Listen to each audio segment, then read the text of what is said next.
چلا گیا، میں نے 10 سال محنت کی، حاصل کوئی نہیں نکلا۔ یہ ثمرات کیا ہیں؟ محنتیں، محنتوں کے ثمرات کا ضیاء۔ کوشش آپ نے کی، قسمت کی خوبی دیکھیے، ٹوٹی کہاں کمن، 2-4 ہاتھ جب کے لبے بام رہ گئے۔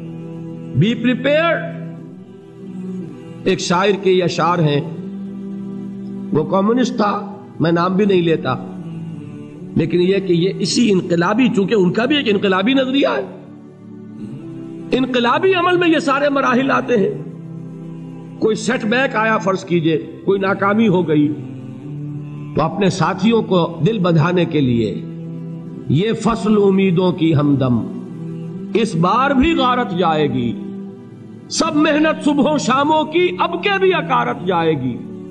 میرے نبی کے ثمرات کا جو لفظ یہاں آیا ہے، وَنَقْصٍ مِّنَ الْأَمْوَالِ وَالْأَنفُسِ وَالثَّمَرَاتِ، سب محنت صبحوں شاموں کی اب کے بھی اکارت جائے گی۔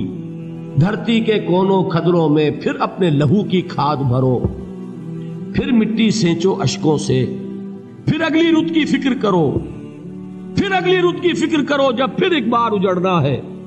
ایک فصل پکی تو بھر پایا، تب تک تو یہی کچھ کرنا ہے۔ ایک مقصد ہے سامنے، انقلاب برپا کرنا ہے۔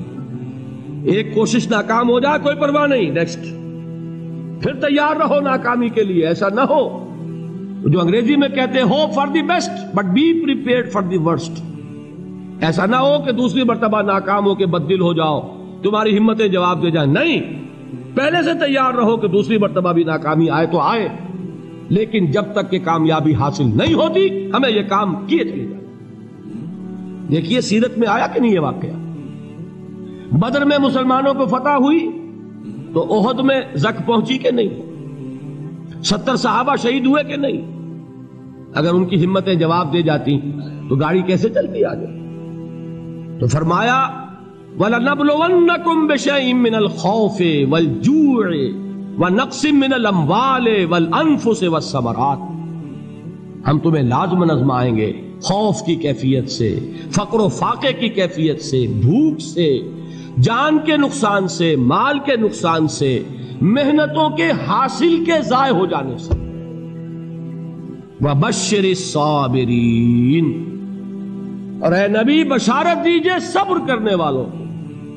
الَّذِينَ إِذَا أَصَابَتْهُمْ مُصِيبَةٌ، وہ کہ جب ان پر کوئی تکلیف آئے، کوئی مصیبت آئے، کوئی آزمائش آئے، قالوا انا للہ وانا الیہ راجعون، وہ یہ کہیں کہ ہم اللہ ہی کے ہیں، اللہ ہی کی طرف لوٹ جانا ہے۔ یہ وہی انداز ہے جو میں نے فارسی کا شعر سنایا تھا آپ کو کہ سرے تسلیم خم ہے جو مزاج یار میں آئے۔ وہ ہمارا مولا ہے، ہمارا آقا ہے، اگر اسے یہی منظور ہے تو ہمیں بھی یہی منظور ہے۔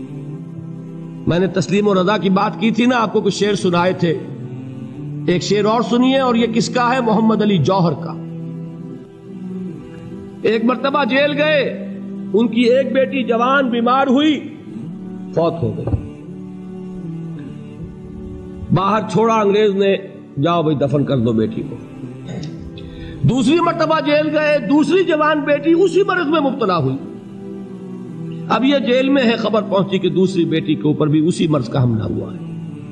ایک نظم لکھی ہے جس کا آخری شعر یہ ہے، تیری صحت ہمیں منظور ہے لیکن اس کو نہیں منظور تو پھر ہم کو بھی منظور نہیں۔